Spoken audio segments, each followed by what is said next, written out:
Where Did the Road Go is made possible by the help from our Patreons. If you enjoy the show, consider becoming a Patreon at wheredidtheroadgo.com. This month's show is sponsored by Allison Cook, Tim, and Super Inframan. And I want to thank every patron for their support. Transmission start.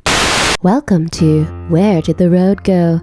Join us as we wander off the path and explore lost history, consciousness, the paranormal, unexplained mysteries, alternative thought, and much more. We are present on the web at wheredidtheroadgo.com. Now here is your host, Seriah.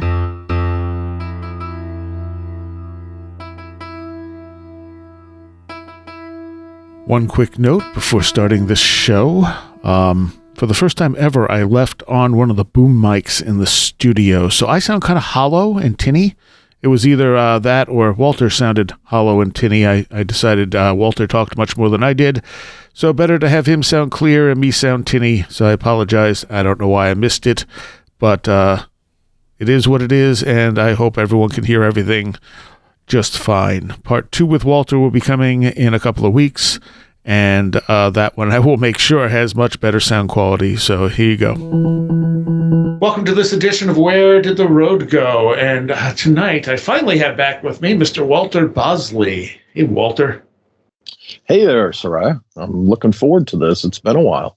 It has. It's been way too long. I always want to have you on the show, and then I never ask you. It's been a weird couple of years for everybody with everything, so I think that's the norm right now. So you have a new Secret Missions book out, Secret Missions 5, Veiled Destinies, Crossroads at the Axis of Circumstance. So no shortage of title on it. Right, yeah, that one, it is a bit verbose, that title, but it has its logic. Yeah, no, it totally does. And I love this book. Thank you. I've enjoyed all your books, but I especially enjoyed this just because the sheer volume of weirdness that you touch on going through this thing. Oh, well, I'm telling you that those words are music to my ears because, as we had talked briefly before, I was really hoping that I would do a decent job on this book, due to the circumstances of the last couple of years. And so it's great to hear that you liked it. So for people who are not familiar, what is the Secret Missions theme? The Secret Missions theme, this is interesting. What became the first book, the data about Juan Cabrillo, was emerging in my research and in the weird stuff I was finding here locally, even before I learned directly of the mystery that became the Empire of the Wheel books, a few months before. But because it didn't really have any direct bearing on the local stuff that became Empire of the Wheel, I set it aside. And as it would emerge, I would set it aside. And 7 years later, right as I finished the third Empire of the Wheel book, I was anxious to work on something else, just get my mind out of the Empire of the Wheel, cloud, fog, murk, whatever. And so I decided, you know what? I need to look at all this Juan Cabrillo stuff. And originally, I did not intend it to be a series, but I jumped right in, did further research, did more analysis, wrote the book that same summer, 2014. And as I was finishing the book, I had read something about Sir Richard Francis Burton that I had not known before, which I think we talked about, when I was on before talking about the Burton book. And that was really when I realized that the series was born, because my thought was, hey, wait a minute. I'm just finishing this book about Juan Cabrillo and essentially focusing on the mysterious aspects of his life and death, things we didn't know. Was he on a secret mission? And now I've just learned something about a historical figure I've always liked that I didn't know, and that was the missing months. And so at that moment, I thought, okay, I'll do another book on this theme of, the explorer or whatever who has, a mysterious chunk of missing data, about their life. And, I'll call it Secret Missions to whatever. And, of course, the next year when I was doing the research and writing on the Burton book, some stuff emerged about Bierce. And that's how the whole series has gone, is one book has led to the other. Now, of course, we get to the fourth one, which is the esoteric Napoleon. Right. Again, it's in that series. And again, the same thing. This historical figure, not to jump over Bierce, but Bierce, as we know, mysteriously disappeared in 1913, never to be found again. No remains, nothing, never to be heard from again. And of course, Napoleon had always intrigued me. And I learned a couple of things, not the least of which was his brother suggested they switch places. What's this? This is amazing. And all this other weird stuff. So the one book led to the other. And however, there was so much about Napoleon that I'm going to be working on volume 2 of that particular one in the series. So it's going to be Secret Missions 4, volume 2.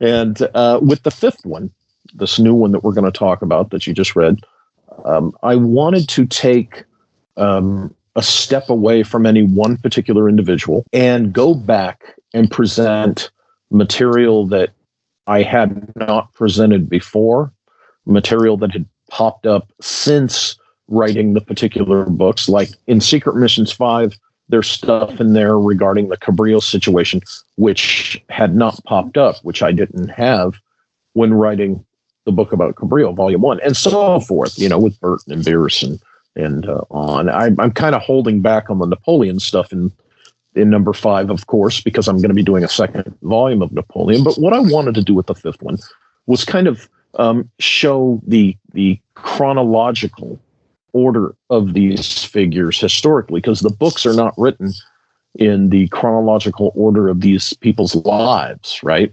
They're just the one book led to the next one.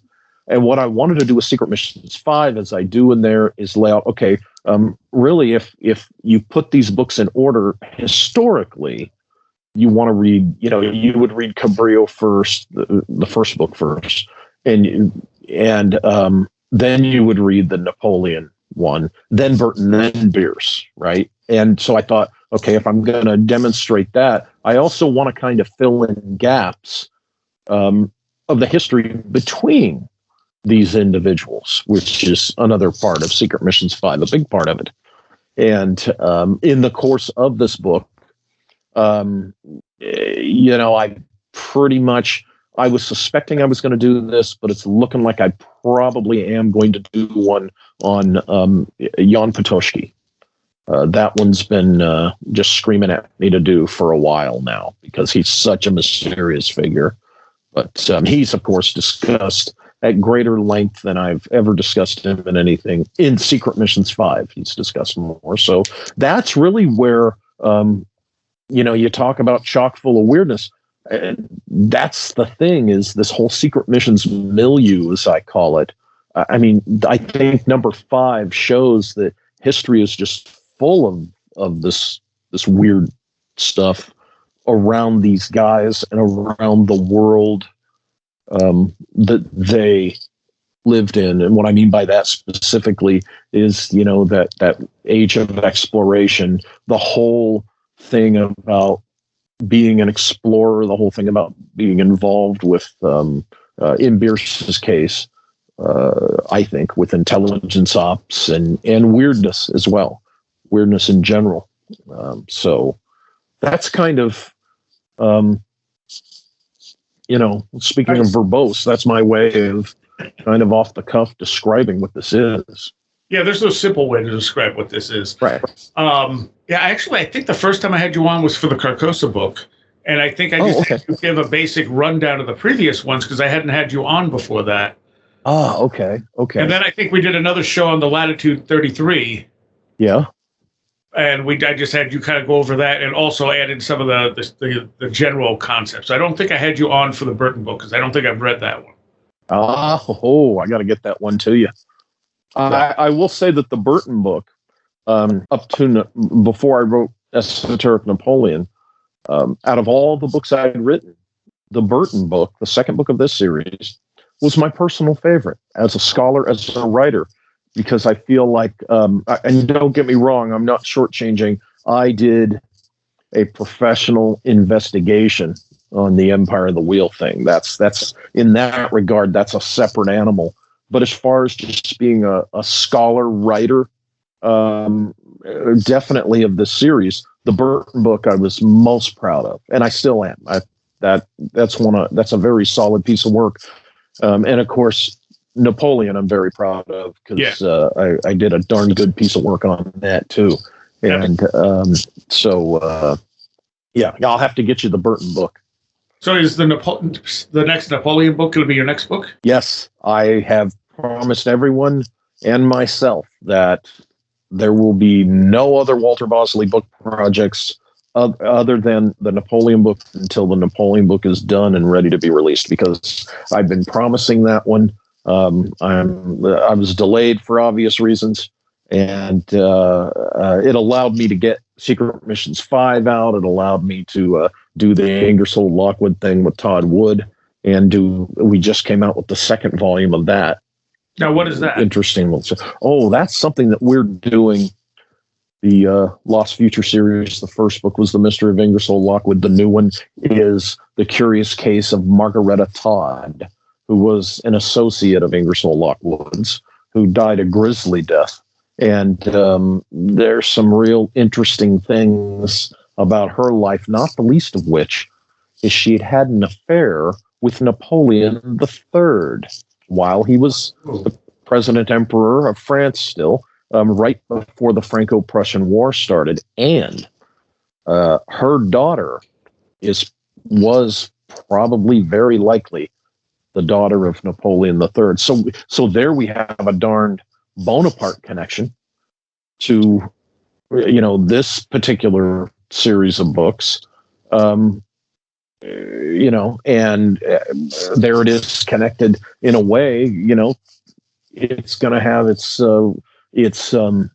reflection upon the Esoteric Napoleon material in Volume 2, because I have a particular theory about the whole Bonaparte influence, after Napoleon I, and we touch on that a little bit in the Margaretta Todd book, but I'll go into it with a little more elaboration in the Esoteric Napoleon Volume 2, Book 4 of the Secret Mission series. All right. So the book, I think you have 6 chapters in this book, and one chapter makes up most of the book. Do you love that?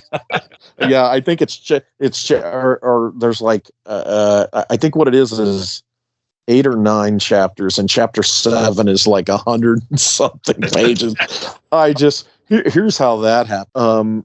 I wanted to get this gigantic general view of what I think has gone on with California history. I wanted to get that down. And as I was writing it, I realized, Walter, this chapter is like going to be a third of the book. And I thought about breaking it apart, and then I said, nah, just leave it.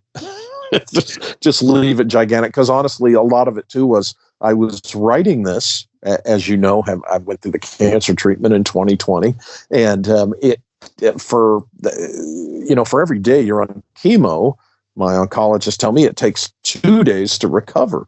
So it took me, they said, hey, expect for this to take a year, to recover from what this does to you. And the main manifestation that I experienced is the exhaustion, getting tired easy and stuff. So I wanted to get through this book. I wanted it to be good. I didn't want to rush through it. But I thought, maybe I should break that long chapter down. I'm like, nah, I'm just gonna give them a long chapter because I got to get this darn thing done. And so I just kind of let it be. But I think because it is an attempt to lay out the particular thing, I think it's okay. I think it works. Oh, yeah, yeah. As somebody who doesn't like to stop reading until I get to a chapter point, yeah, I started it. I'm like, oh, I'm getting tired. When's the next chapter? And I'm going, is there another chapter? What's happening here? Oh, I get a kick I guess I'm out of it. stopping mid-chapter. Yeah, it's like, dang, Walter. And of course, my argument is that's what bookmarks are for. That's true. But you know what? But here's the thing. What I think has gone on in California, I haven't, I could write a whole book on that. Clearly, I wrote a 100-page chapter. Right. But it is such a big sweeping thing that, it's by the time you get through it, you realize, oh, I see why he did that. This is kind of like a pretty big hypothesis, pretty big speculation, and it is sweeping through centuries. But I think it makes sense. I think I'm onto something. It does make sense. And when is the esoteric California book coming out? Yeah, I know. I'm telling you, don't be surprised if that happens, because look at Empire of the Wheel and the stuff in the Secret Mission series and stuff by other authors and these great books that like Dave McGowan has written about the Laurel Canyon music scene. And then of course there's all the stuff about the Zodiac and the Manson family and the other crazy things going on and on and on and so forth. Absolutely, California, for better and worse, is this very, very strange place with a very dark side to it. Absolutely. Just as bright as the sunshine and the orange trees and the surfing and the Hollywood and all that makes California shine. The darkness here matches the light. This is what I've found, and this is what a lot of other people that have chosen to look at it have found about California. Yeah. And just to follow up, you are cancer-free now, right? That's what they tell me. I did my I get checked every 90 days. Mm-hmm. I just did ended my first year of the post-treatment checks, and so far so good. They tell me I still look clear. So excellent. Yeah. So, yep. Just got to keep eating right and just keep moving forward. So all good. So the book revolves a lot around Joan of Arc and her sword. Right. This is a theme that you bring all the way through this. Can you explain a little bit about that and what the importance of her sword is? That's the thing. Her sword, her particular special sword, in my opinion, is one of these great mysterious relics on the level of the Ark of the Covenant and the Holy Grail. As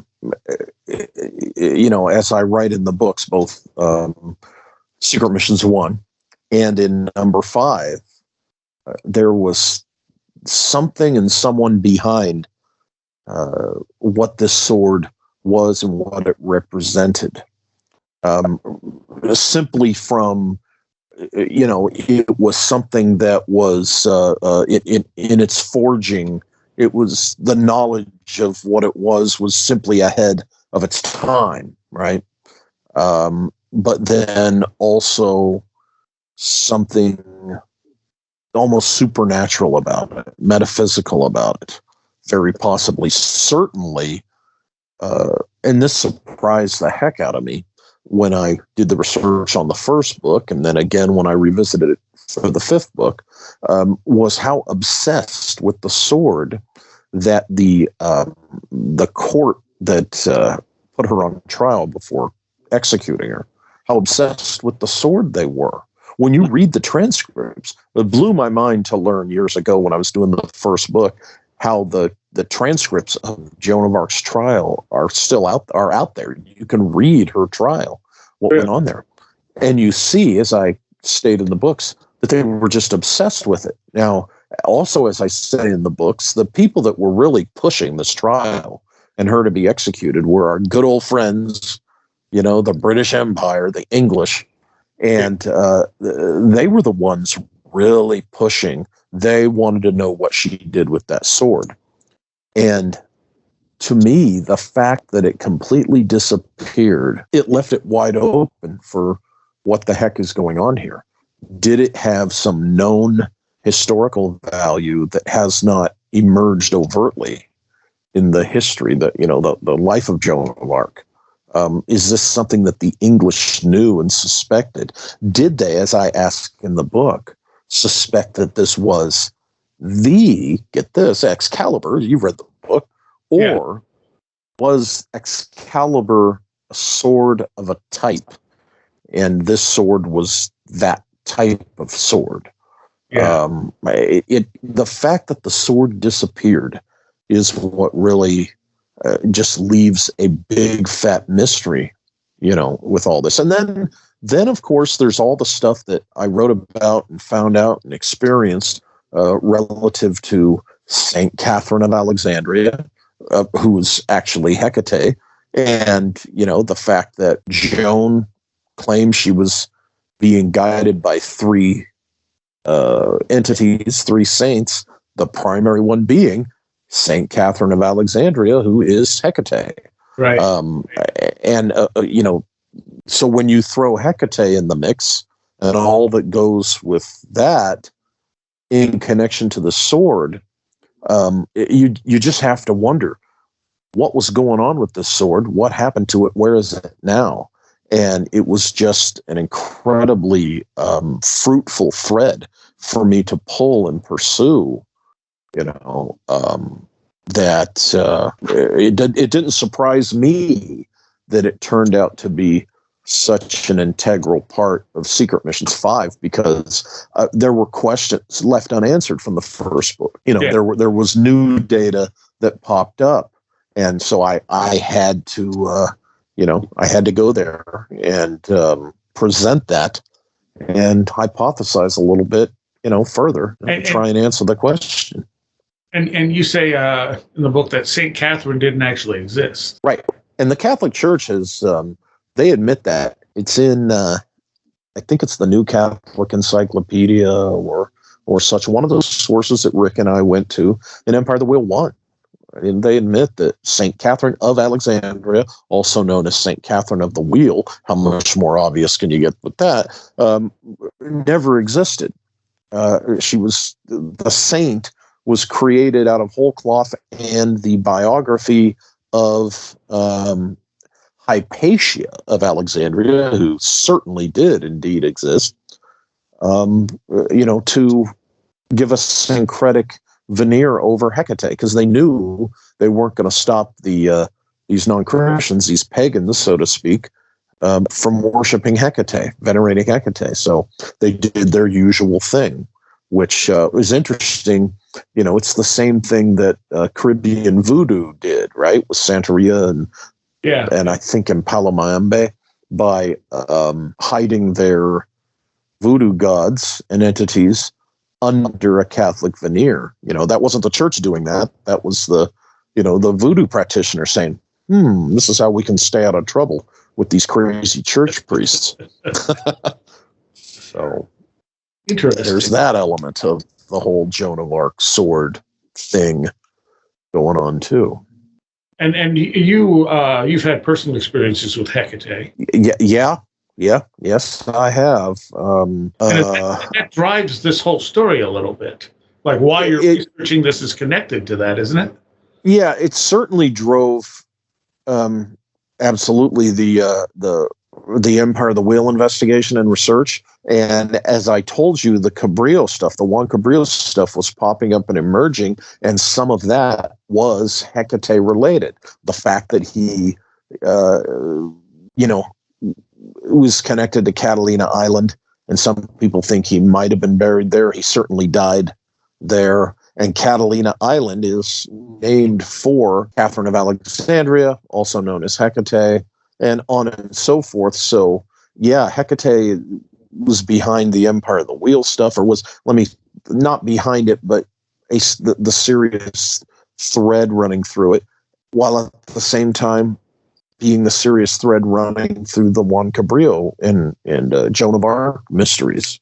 Absolutely. And of course, as you know, as I say in my books, she actually pops up in every darn book that, I've done. It's uncanny. It's very weird. And it's not that I go into it looking for, okay, where's Hecate? What happens is it just pops up. What about the 33rd latitude book? She was in there too?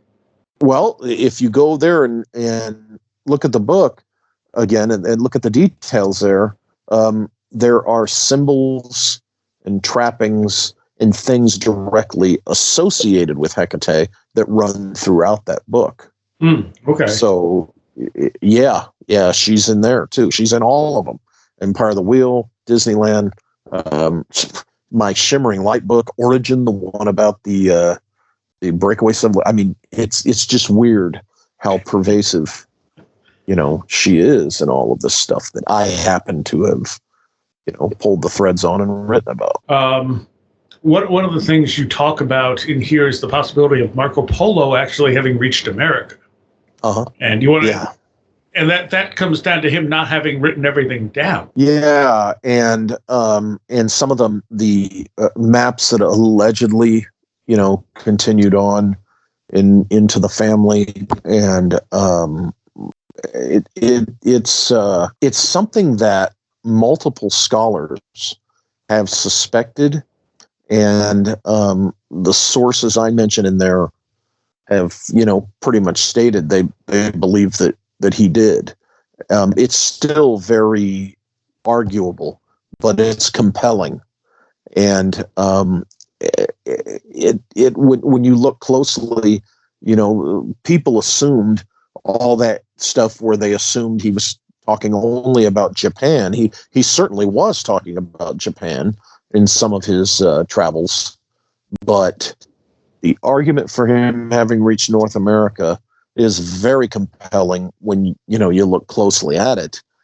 And one of the reasons why he didn't write it down as such was it just seems like every party involved with coming to North America in pre-Columbian eras, it had, for some reason, they all wanted to keep it a secret, right? Yeah. It's, come back. Oh, I've been to China. I've been to this place in India and all that, but not a word about North America, and of course we have the tradition of the Templars coming here, and not a word that there's this, these two continents over there, and same with the Vikings to some great degree.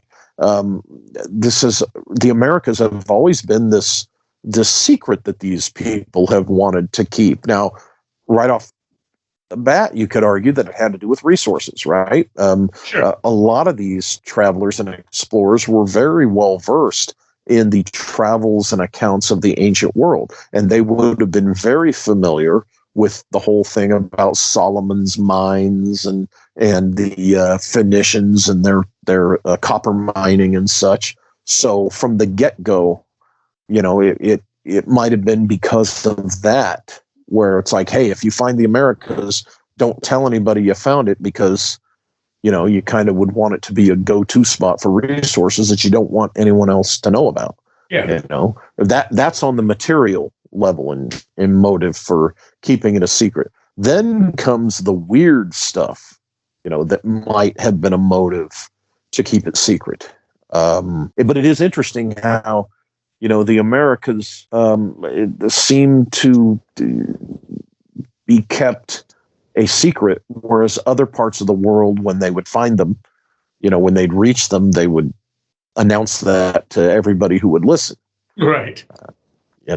I mean, look at some of it had to do with the Northwest Passage and its strategic value, because look at the story that I talk about in a couple of the books about Sir Francis Drake. He was infuriated at the Queen Elizabeth I, for ordering him to keep it secret that he had indeed gone up into the Arctic Circle. We were officially told for centuries that, oh no, Drake, went just went to the Russian River, north of what was the San Francisco Bay, turned left and went to Asia, never went farther north. But Drake, to the day he died, swore that he went up around what is today's Alaska and in through the strait up there into the Arctic Circle. He even had maps and everything, but the Queen wanted to keep it secret because it was a state secret. So there's another reason why, again, somebody exploring the Americas, there's always a chunk that, there's always secrets about it. Don't tell anybody. And it's just, I think it's interesting about, the Americas and the way that was handled. Well, let's talk about the Pieris map and this stuff, because those are always been very interesting. One of the things you talk about, you talk about one of Childress's books, which I have not read, and it's now on my list to get. On what is the culture he calls it? Oh, the Cham. Yeah, the Cham, the Cham. And absolutely great book. You've got to read that. Yeah, and you talk about the possibility of them having made these maps. Well, these maps must have been made when Antarctica didn't have ice, which puts it at least 12,000 years back. Well, and what I say is, and I think what he says is, the Cham was one of the civilizations absolutely involved with making these amazing maps that are part of this, that the Piraeus is part of, the whole mystery and everything. Yeah, absolutely. I think the Cham were, one of these civilizations, and whoever their precursor was, of course, involved in it. But yeah. And that civilization was based where? Southeast Asia? They were. Here's what's interesting is that they were as far as India and North Africa. So what they were was a combination of Southeast Asians and Indians, East Indians, and Egyptians, North Africans. Okay. Okay. That was the core of who made up the Cham Empire. And of course, that it included, what we know of as Vietnam and Cambodia and on and so forth. And when they were at their height, they were all of Southeast Asia and as far west as India. And they would go into the ports in North Africa. They were known to those ports. And they were what's called, I always get this word wrong, Thessalocratic, which is basically a maritime civilization. Okay. Their power was their maritime power, their navy, their exploration vessels, their colonies. Okay, they were very much, in the South Pacific Islands, and as David argues and proposes, and I agree with this, they might have come to the western coasts of North and South America. It's reasonable. Yeah, if they were going all over the Pacific, the way it looks like they might have been. And the reason I thought of what came to mind for me when I was learning about the Cham, and I think I've talked about them in a couple of books, but this whole thing, this legend, this story, as I talk about in the book, about the lost city in the Grand Canyon, right? From the 1908 newspaper article.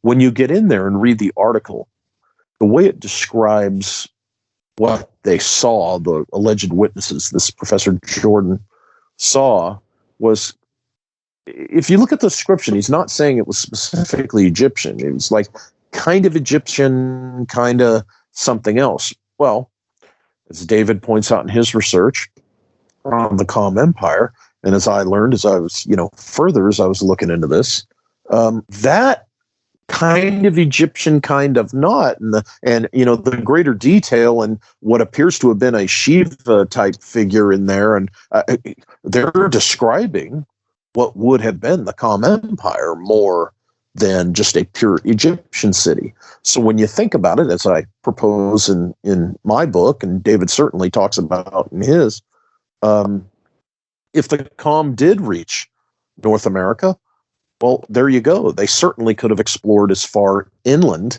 as the Grand Canyon. Now, we don't even know for sure that there weren't waterways that made it even easier for them to get there at that time. So that lost city may not be Egyptian, but it may be of the Cham Empire. That would make sense. Yeah. And I mean, Southeast Asia also, has sites like Gadong Padong. Am I saying that one right? The ancient temple that could be up to 30,000 years old. Oh, wait, where is that again? Southeast Asia. Oh, okay. It's a fairly recent excavation. It was thought to be a modern temple, and they've slowly been excavating down and realized it's built temple upon temple upon temple. Wow. The oldest stuff they've found so far dates back to 30,000 years ago. Now, is this located in Vietnam or I don't remember exactly where. Because it could very well, depending upon specifically where it's at, it could very well have been linked to the Cham. That's the first thing that comes to mind is that, because a lot of people even put Atlantis in Southeast Asia because of the fact that during the last ice age, it would have been a large landmass. Yeah. There's all sorts of, I think there's much more undiscovered there as there is in South America in some spots, in the jungle, of course, the immense jungle, largest jungle on the planet.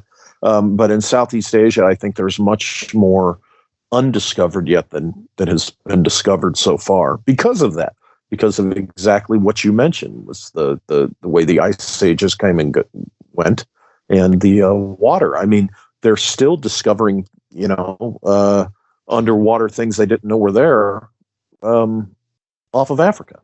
Oh yeah, so it's going to be interesting to see what continues to be found over there and emerge from there. What fascinated me was during that huge tsunami that hit the Indian Ocean there, it uncovered one of the temples off the coast. And Graham Hancock had always said, well, the legends say there were 9 temples and each of them was inundated by water until the most recent one that they have, built. And archaeologists were like, there weren't any other temples. And then that tsunami comes through and uncovers like another temple. And they're like, oh, look what we discovered, another temple. And it's like... I love it. I love when stuff like that happens. What's the lesson there? They need to quit saying there is no. They need to say, well, we haven't found anything yet. Right. But you never know. That's the safer bet. But to draw conclusions, sometimes it's famous last words, right? Exactly. Gadong Padong is in West Java in Indonesia. Okay, yeah, that very well. And they think it's how old? So far, they've dated it back to 30,000 years old. Yeah, I'm thinking that would be Cham Empire, So, and and it's one of those things where they're trying to excavate it, and now that they're getting these very out of traditional time dates, they're running into more opposition to continuing excavations. Oh, of course. Yeah. So that's always fun to see. Yeah, we don't want to we don't want to upset the narrative, the prescribed narrative, right? That academia has set forth. God forbid. And when you talk about waterways in the U.S., Randall Carlson has shown that at the end of the Ice Age, there were massive flooding coming off the ice sheets, and that much of that area would have been basically underwater. Sure. Oh yeah, it makes sense. Look what for a while we were told that the idea that California was an island and such was just pure fantasy. But now it's not considered so much pure fantasy by, a lot of scholars because, wait a minute, just what you said, as the ice ages, came and went and this water comes down. And I talk about this in the book a little bit. There's every reason to suspect that California indeed may have seemed like a big island or a series of very large ones. I mean, have you been to Death Valley ever? No. Essentially you're looking at that and you're going, oh, that's an ancient seabed. Right. Clearly. And I talk about that in the book, as you know, when talking about the mysterious Queen Calafia, the legendary Queen Calafia, and the description of her kingdom and where she came from and such. And what you have is the idea that Death Valley, was an ancient seabed. So you had water going up those mountains. And then when you have the story from the 1930s book by Burke Lee, Death Valley Men, it's called, you have those two miners that swear that they saw arched openings kind of 3/4 up the way of a mountain, right, which could have been about the level of what the sea would have been. And when you read about Queen Calafia, she had a very strong navy and maritime. She was, it was a maritime empire, part of her empire. And there's a description just like that in the stuff about Calafia. So you have to wonder, if the historical sources that led to the Esplandian novel that I talk about fairly extensively in the book, that led to the writing of that, because that was based on previous knowledge and legends and such, which, as I say, might have been actual histories captured from Constantinople. Of course, during the Fourth Crusade, when you have all this same information that then in the early 20th century, a couple of miners find, matches, you have to wonder, okay, was there something to this? You take off the veneer of the fantastic and, you look at the practical possibilities and realities. You got to look at it and go, you know what?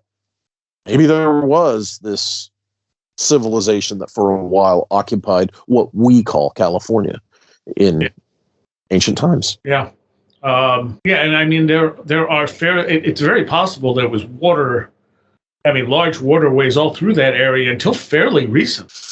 Yeah, from the large historical perspective, very recently. Yeah. You're right, because as I talk about, when you get down to where in Southern California, farther south than I am, by the Salton Sea, and you're getting down to Baja, how the today's Sea of Cortez could have actually extended all the way up nearly to Palm Springs, today's Palm Springs, which would have included the Salton Sea was greatly man-made, but from the larger historical perspective, it could have been a natural seabed before, the era when they made the so-called Salton Sea. And that's what we're talking about. And of course, as I talk about in the book, you have these stories, these reports of people seeing, these Spanish ships from the 18th century and the 17th century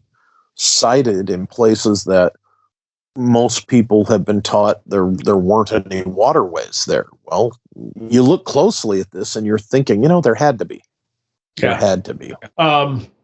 And when you're talking about the site in the Grand Canyon, that's always intrigued me because, it came out from the Smithsonian, mm-hmm. and then they denied it. Mm-hmm. But they also closed off the area which it was supposedly found, and the whole area has Egyptian names. Yeah. And from what I've heard from various sources, I think David Childress, personally,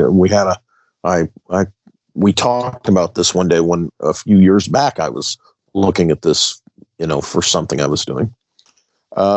Apparently, the forestry division employees themselves, the park rangers and stuff, access to that blocked off area is very limited, even among their ranks. Huh. Not all park rangers are allowed to go into that area. It's a select few. And coming from my professional background, that looks and smells to me like, oh, that's how you treat classified stuff. You compartmentalize it. Yeah. It looks to me like there's compartmentalization. If it were just a safety thing, like apparently, they claim, oh, the guano is so thick you'll slip and break your neck. Oh, please. If it were just a safety issue, that wouldn't be a reason that their own employees, their own park rangers, that only applies inside the caves, whatever caves are there. Yeah. That wouldn't prevent the park rangers from being able to go into that zone for whatever reason. No, I'm convinced that they did indeed find something of ancient construct in that part of the canyon. And, it was decided, it gets into the whole politics of the era too.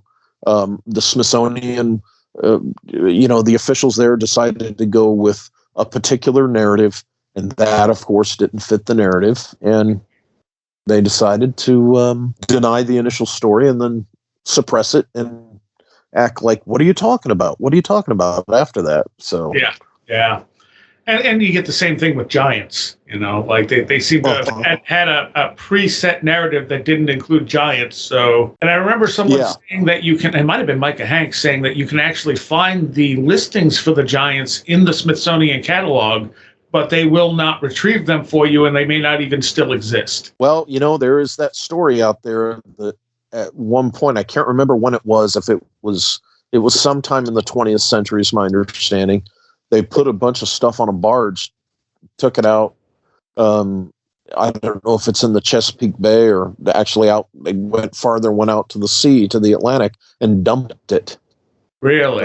That's a story that gets told. I don't know how true it is. I can't verify it. I haven't heard that. Oh, really? Yeah, that's the story. That gets told about that, is they dumped a bunch of stuff. I would find that harder to believe than they just simply have a room somewhere where they keep it away from the public. Yeah. Dumping it. I don't know if even people that would want to suppress it, if it's something to be suppressed, that implies that it's real. And I can't imagine even, some dastardly villain archaeologist who wants to go along with the narrative program. I still don't think they could stand watching these artifacts being dumped at sea. So I think it's more realistic that, hey, the National Archives, they have some pretty interesting storage facilities. So I could see them, or even places like Fort Knox, True.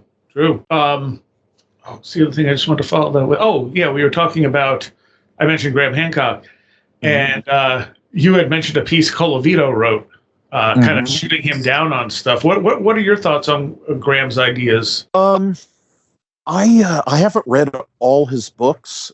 Generally, I like generally his outlook and a lot of these ideas. I read Fingerprints of the Gods, of course.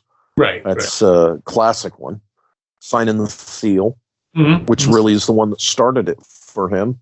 Yeah. And I think it's one of those things where, like all of us in this game, he may not be right about everything, but he's on the right track, I think. To me, it's obvious he's definitely on the right track because he's had enough positive hits and scores in what he's done, I think, to justify that position that he's on the right track, definitely. And he has changed his mind on different things when he's seen more evidence. I mean, he's not like these people who are set on, no, this has to be the case. Right. You have to be flexible. Yeah, and there's some intellectual honesty there where he realizes he's not going to be right about all this stuff. He's just asking questions. Yeah, it's you have to be open and honest, and very flexible when you're dealing with these kinds of things. If someone came out tomorrow and presented evidence as to exactly what happened in San Bernardino in 1915, that was not what, I have put, and Rick and I together in the first book, and then what I subsequently put out, I'd be totally okay with that, because if they presented the evidence, we would know the answer to the mystery. And that's really what the pursuit of it is about. And I think Graham, with what he does, I think he's interested in the truth. Sure, he's flexible enough to know that when, what's discovered and new evidence emerges, he's flexible enough to know, okay, well, there we go. There's a piece of the actual truth, and now we can better, you can better tune your perspective and bring what you're suspecting into better focus, the picture into better focus, so that you can make even better, more accurate hypotheses and speculations. So you're going to end up rendering yourself obsolete if you stay stubborn, about everything. But do you think that there was an advanced civilization pre-end of Ice Age? Oh yeah. I'm a believer in that in the remote past there was a technologically advanced level of civilization. I would say multiple, more than one culture. I think that's where we get this vague idea that there was this Atlantis place, and also this. We use the word Lemuria just because it's a convenient tag, but it was more like probably the Rama Empire, the precursors to the Cham or whatever. But I think there's something to all that, and they were at the same technological level and level of sophistication with their civilizations, and maybe they were rivals, maybe they were enemies. But I think these maps that we're talking about, and the out of place artifacts that have been demonstrated and shown and talked about, and these explorers that I and many others have written about, that all seem to have in possession, these old portalons and such. So to me, all this is to say that there's just such a preponderance of evidence in support of that idea of an advanced civilization in the remote past that I don't, at the very least, it's completely reasonable to acknowledge the possibility. I think it's more than a possibility. Me personally, I think it was definitely a reality. I think that's what the big mystery of part of the big mystery about Antarctica is. What's going on is they have discovered under the ice something. But I don't think it's any of this nonsense you hear on, from UFO world and all that stuff. But I do think that they've discovered something that might be the reason the weirdness emerges from that. It might be that they have discovered something that proves the existence of the advanced civilization in remote times. See, that could be the big shocker that's there in Antarctica. Yeah, Antarctica is one of the few places we have that's still mysterious. Oh yeah, absolutely, and it's it's like with the UFO people with disclosure. We're wondering, okay, when are they just going to tell us what's in Antarctica? Why aren't they telling us? What the heck's going on here? So they keep perpetuating that mystery by doing that, keep a lid on it thing. I don't know, but some of these things we're talking about, the average people elsewhere might find indeed so shocking that we blithely accept it and think it'd be cool to be told about it. Maybe there are a lot of people that don't want to hear that kind of thing, but I generally disagree with that. Well, I think the concern is that by acknowledging there was an advanced civilization here that was utterly and completely lost, that's kind of terrifying to some people, because that means that the same thing could happen to us. And of course, that should be the lesson, rather than the thing that we're afraid of. Haven't we seen in known history haven't we seen in known history examples of civilizations coming and going, Greece, Rome, and on and so forth. So people shouldn't be too doubt. Not the entire world. You don't see it worldwide. So if there's something out there that we've completely lost track of because it was so wiped from the face of the earth, other than in legend, mythology, and stuff like that, I think that's a little scary to some people. Could be. It could be. You're right. It could be that way. So, another possibility is maybe they have found. I mean, that's certainly what I was told, which I've said, over the last years, that what was found was machinery, advanced machinery that was very large. Maybe just the idea. Think about it. What if this remote civilization that completely lost, what if they dug down under there and they found their equivalent of a stealth bomber, or their equivalent of a Hadrian Collider, something like that? How do they? You're right. How do they explain that this lost civilization from tens of thousands of years ago had the kind of technology we have? I guess that could, weird some people out, because, like you said, if they, with all their technology, just like ours, could be wiped out and forgotten, so could we. And, I'm in your school of thought, oh, well, let that be the lesson, let's not make the mistakes they made. But others, that might truly unhinge them. I wish it was otherwise, because I've never liked that excuse given to us for why, they wouldn't tell us about ETs. Right. I've never liked that. But there could be something to that. You have a point. Talking about that idea within the context of something other than UFOs, does make me kind of pause and go, yeah, okay, I could see where a lot of people might flip out over this. So it makes it real. Plus, we have that Darwinian idea that things always get better. Like we're always advancing. Right. And, all ancient cultures have the cyclic idea, but we have this single line. We go from primitive to advanced. We don't go back again. Yeah, the linear. Nothing ever is a cycle. Nothing can come and go, despite nature and reality to the contrary. Right. We seem to think that, oh no, it's linear. It's always up, up, up and forward. Well, okay. Not always, but you keep dreaming. So you've had people tell you that they found machinery down there? Yeah. This is an interesting thing too, because this has flavored my opinion of all this Antarctica stuff that's been, bandied about in recent years. Back in the mid-90s, my mentor told me that around 1959 or 1960, I think is when it was, that,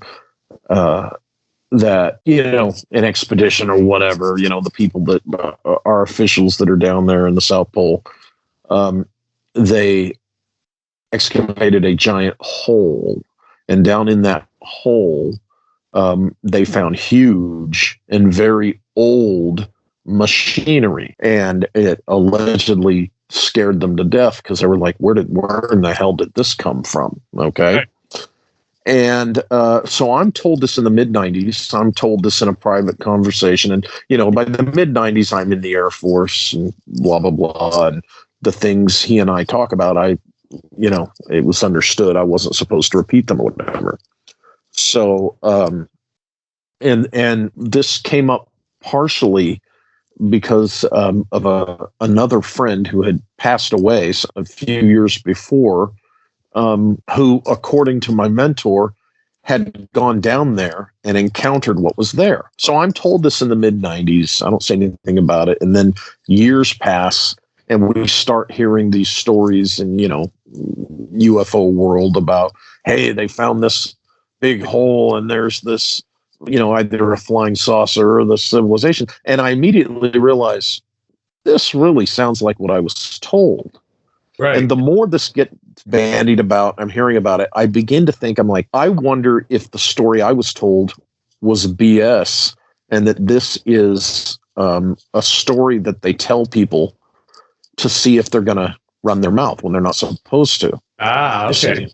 And so I've wondered if this big Antarctica thing was just ink for the water, so to speak.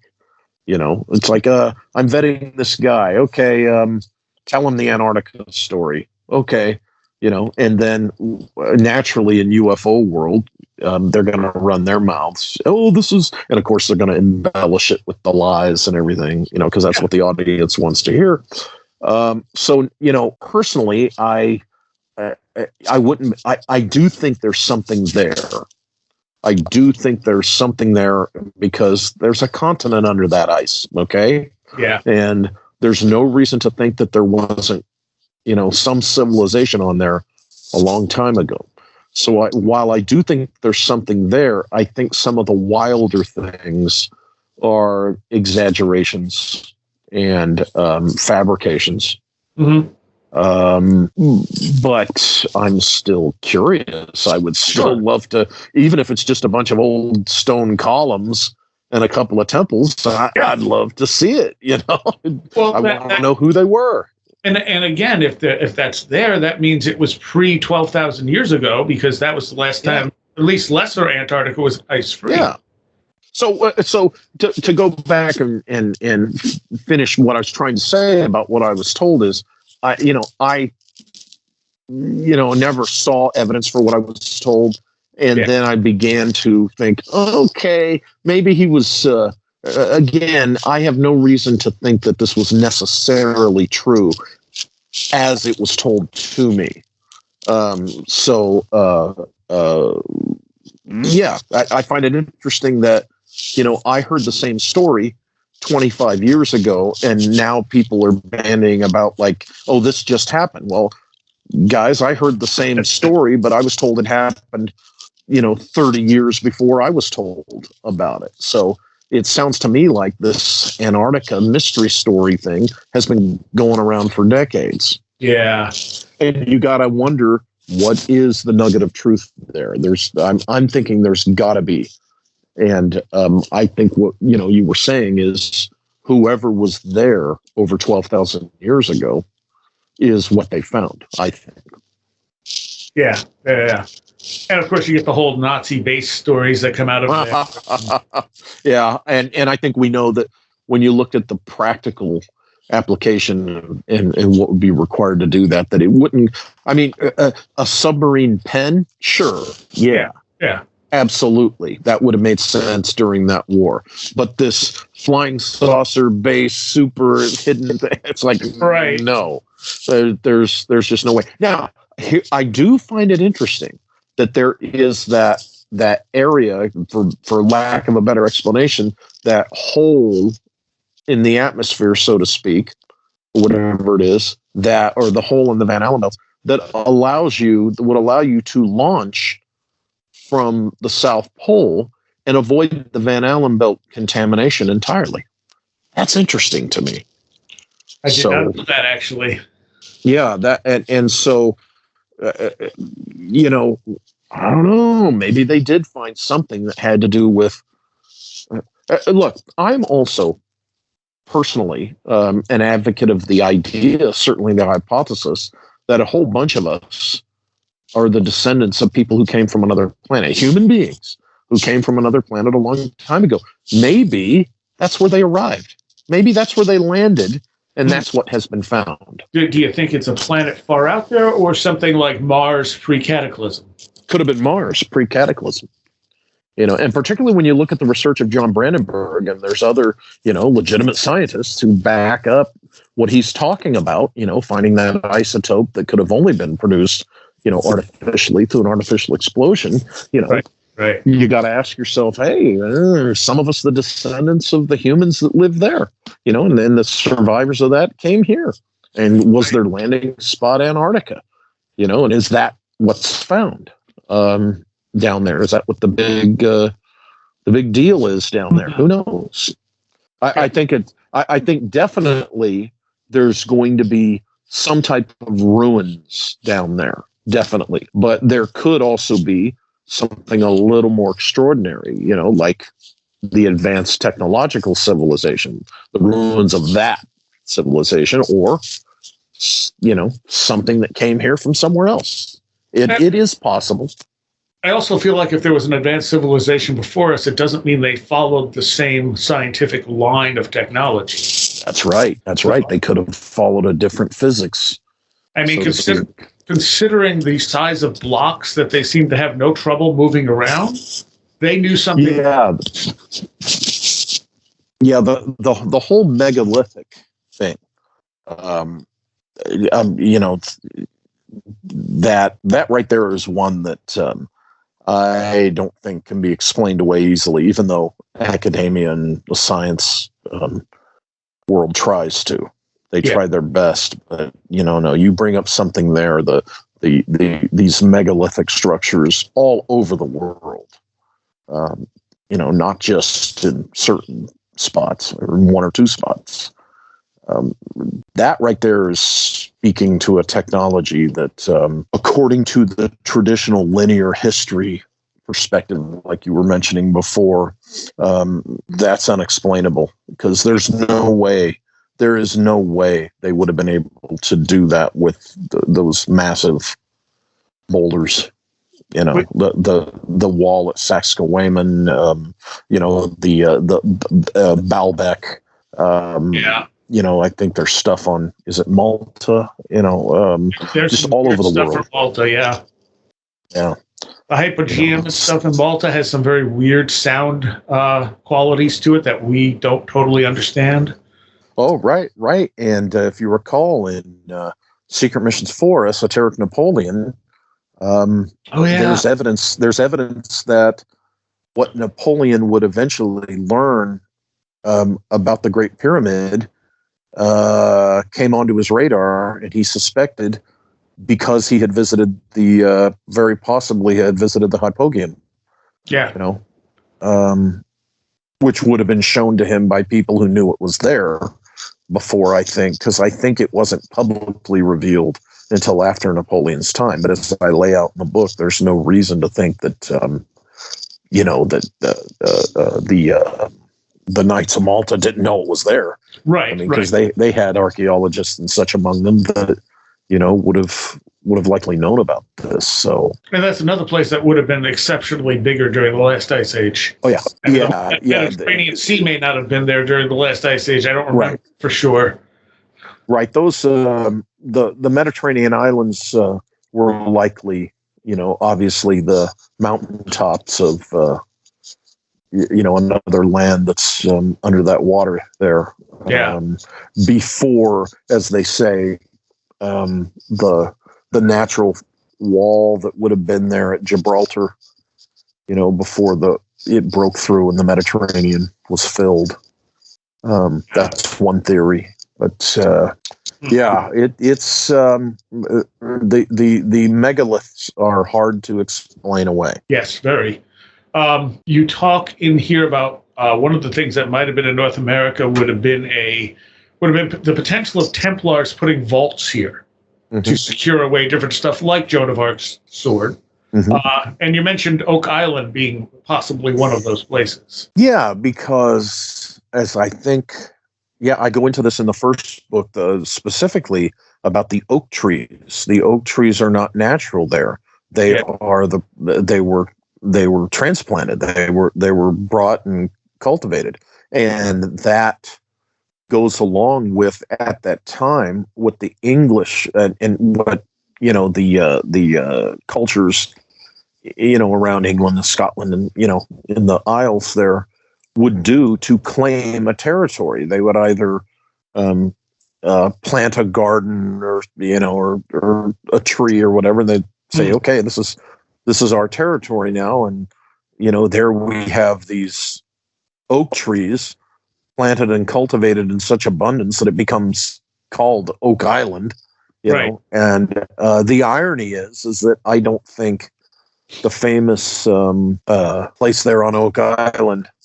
I'm doing a brain dump on the name. I don't think that was where the Templar vault specifically was. While I think Oak Island was definitely where. Oh my gosh, I'm doing a brain dump. I apologize. That's all right. It happens. Prince Henry Sinclair. I'm sorry. I definitely think Oak Island is a landfall of Henry Sinclair. I don't think that the famous Money Pit had specifically to do with the vaults and things like that. I think they did their landfall there. They claimed that island, and then they moved on, onto the mainland. So the TV show there, The Curse of Oak Island, is probably the only reality show I watch. Because even though it is aggravatingly done like a reality show where they just keep repeating the same info and throwing you these stupid what-if questions that you don't really need, the stuff they're discovering is pretty fantastic. I don't know if you've seen it. I mean, because they found a stone road. They found that the swamp was almost certainly man-made. It's like there was a lot of activity on this weird little island just off the coast of Nova Scotia.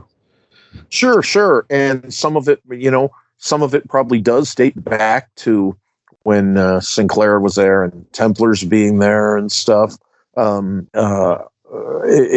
Absolutely, I agree with you. The stuff they have discovered, I think, has contributed to revealing things in the mystery more than any other source or exploration has ever done. Right? Definitely. It's that's even if there's no, even if they don't find the so-called treasure, that reason for going there, I think their thing is contributing, some very important data as to, what we'll learn about the actual history of Oak Island. So it definitely has historical value, what they're doing. I know it. I haven't watched every season, but I've watched, a big chunk of it, like a lot of people, and I get the gist, and I hear about it. Of course, our world we're in, we're going to hear about, hey, here's the latest thing they found. But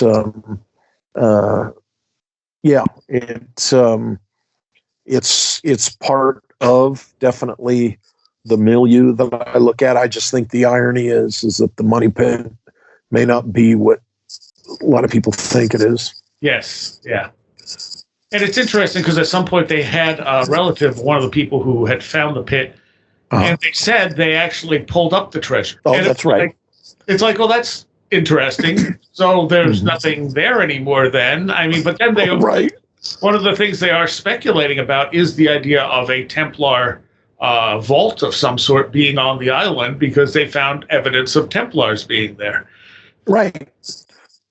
And certainly, since I think Henry Sinclair, Oak Island was a place that, they claimed, certainly for a time, I would say that it would be like maybe a holding vault. A temporary holding vault before they would find, an actual mainland location that would serve the purpose more thoroughly, more securely. So I could see them having some type of holding area, but I would think it would have been temporary, and I think you're going to find the more extensive, so to speak, vaults in the mainland areas. Now, there is, of course, St. Catherine's Island. Oh, gee, St. Catherine's Island. Oh, let's what a surprise, down by Georgia and Florida, that I talk about in the first Secret Missions book, which is a wild game preserve. And people are forbidden to drive cars there and such. And I present that as possibly another one of the spots that they could have had a vault there. But for the most part, I think they would have wanted to have their serious vaults on the mainland, because these are guys who had a wider, bigger understanding of the forces of nature over time.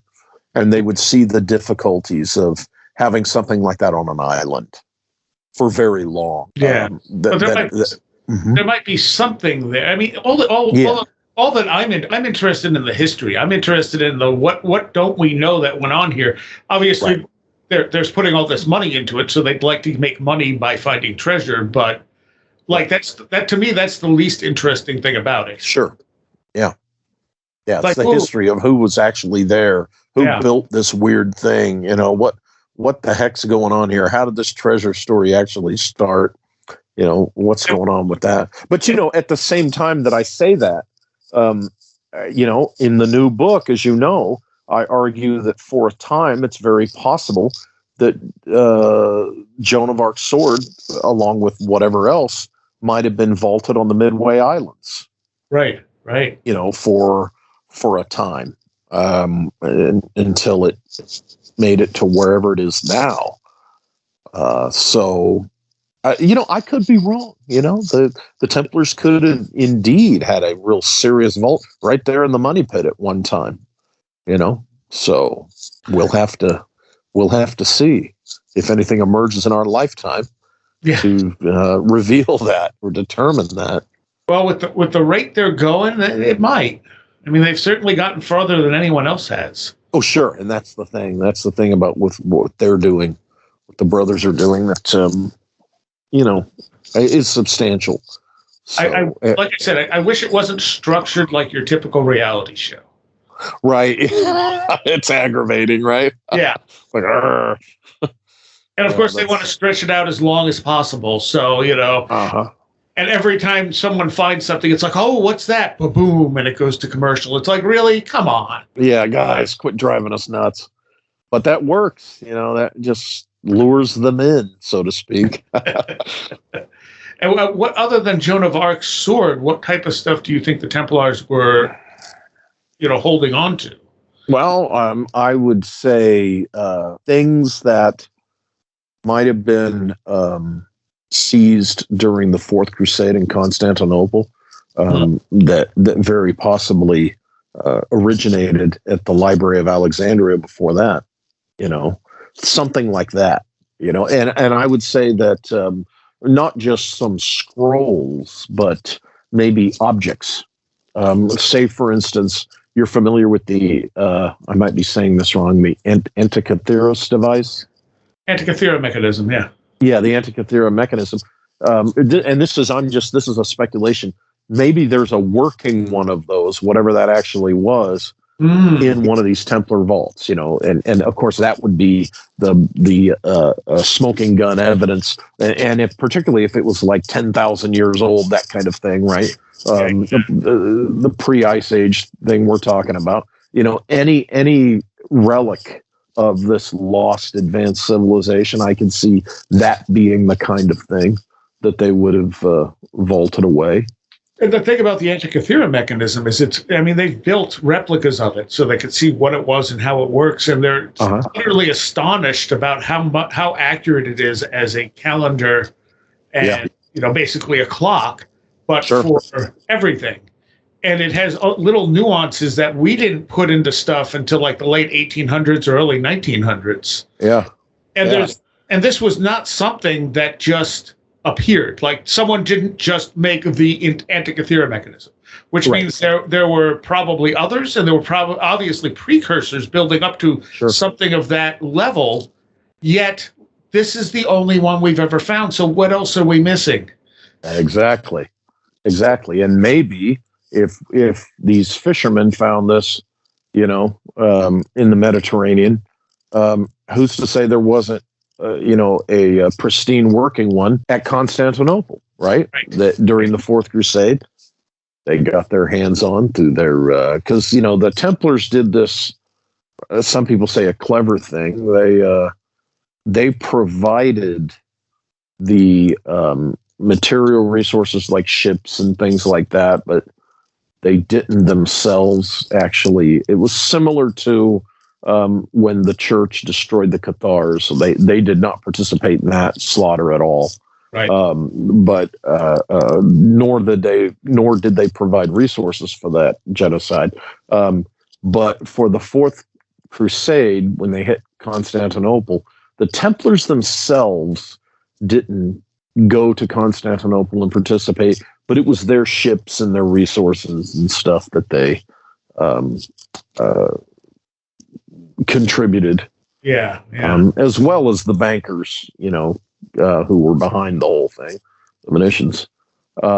So they definitely got their hands on things that were seized from the, I forget what it's called, the archive, the Imperial Archive, which, historians say, a lot of people assume that the stuff in the Library of Alexandria was only in the Library of Alexandria. Right. And what has been found and pointed out is that the Imperial Archive in Constantinople, and I forget the other archive, but I'm pretty sure it's in Southeast Asia. Oh boy, what does that sound like? The Cham Empire.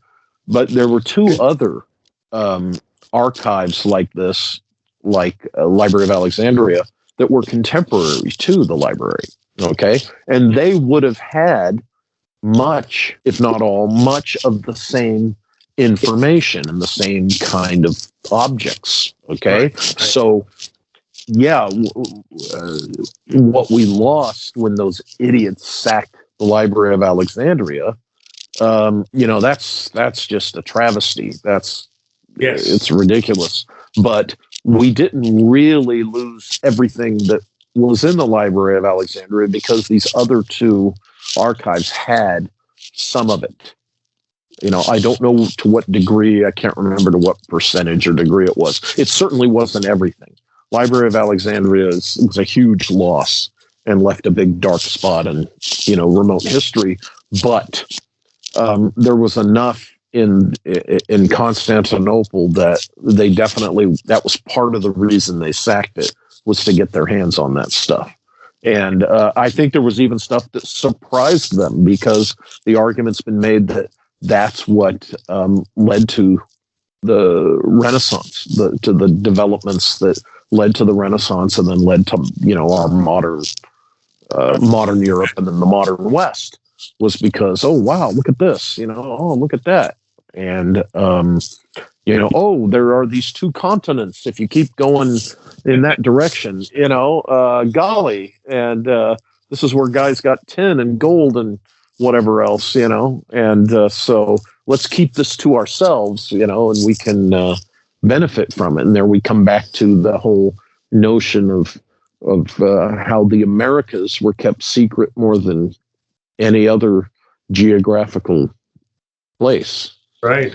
Someone was mining copper out of around Lake Michigan.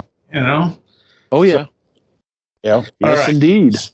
So I got through maybe half of the things I want to talk to you about. So we'll do a part 2 sometime very soon. Okay. Yeah. Let's do that. But you said we could stick around for a Patreon segment, because there's a couple other things I want to ask you about in that. Okay. The most recent book is Secret Missions 5, Veiled Destinies, Crossroads at the Axis of Circumstance. And people can get this where? Only print on demand at lulu.com, LULU.com. Okay. And how about your YouTube and any other social media? Well, I have the Walter Bosley channel at YouTube. I have a live stream I do on Sundays, but I do a lot of pre-recorded material on that. And you can find me also on Instagram and Facebook. All right. Thank you very much, Walter. Sure. Where Did the Road Go is made possible because of the support of our Patreons, and particularly those Patreons pledging $10 or more: Allison Cook, Super Inframan, Andrew Nichols, Matthew Sproul, Christine, 100th Monkey Project, a blue second-generation MR2 drifting around a Japanese mountain, Patricia Giaquinta, Alex Whitcomb, American Rambler, Andrew Maines, Barbara Fisher, Beverly Williamson, Big Boy Limina, Charles Davis, Charles in Florida, Land of the Crazy and Communicable, Chris Ernst, Craig Cisternos, Craig Parmenter, Chris Johnson, Crystal Ann Compton, David Moore, Denise Sarek, Diane B., Diona Bidwell, Dominic O'Malley, Duffy Doubter, Edu Camahort, Empty K, Eric Citron, Eric Todd, J. Otto Bullitt, James Lattimore, Joanna Rojas, John Bracken, Carla Mahoney, Kevin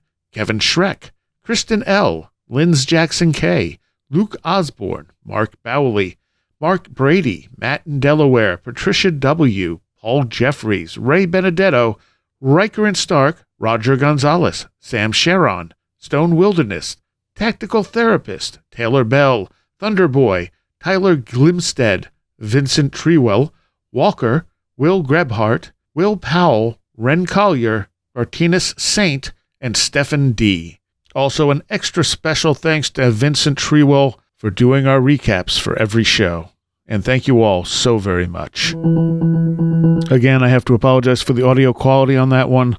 I think Walter was perfectly audible, but I sounded like I was across the room because, I had the boom mics on in the studio, which I have never done before. So, oops. Hopefully that'll never happen again. Anyway, Walter will be back in a couple of weeks, and we'll do part two of this. There's a long Patreon segment with him as well. Again, become a patron, $3 a month. It helps us out greatly here at Where Did the Road Go? And you get extra content all month long. I also want to give a special shout out to Mitchell Guthrie, who donated some money to us this week through PayPal. Again, very, very much appreciated. Thank you so much, Mitchell. I'll see you next time. You have been listening to Where Did the Road Go? This show is made possible in part from our Patreons, and we thank you and everyone listening for helping us continue this exploration of the strange. You can always find everything Where Did the Road Go related at www.wheredidtheroadgo.com. And thank you so much for your support.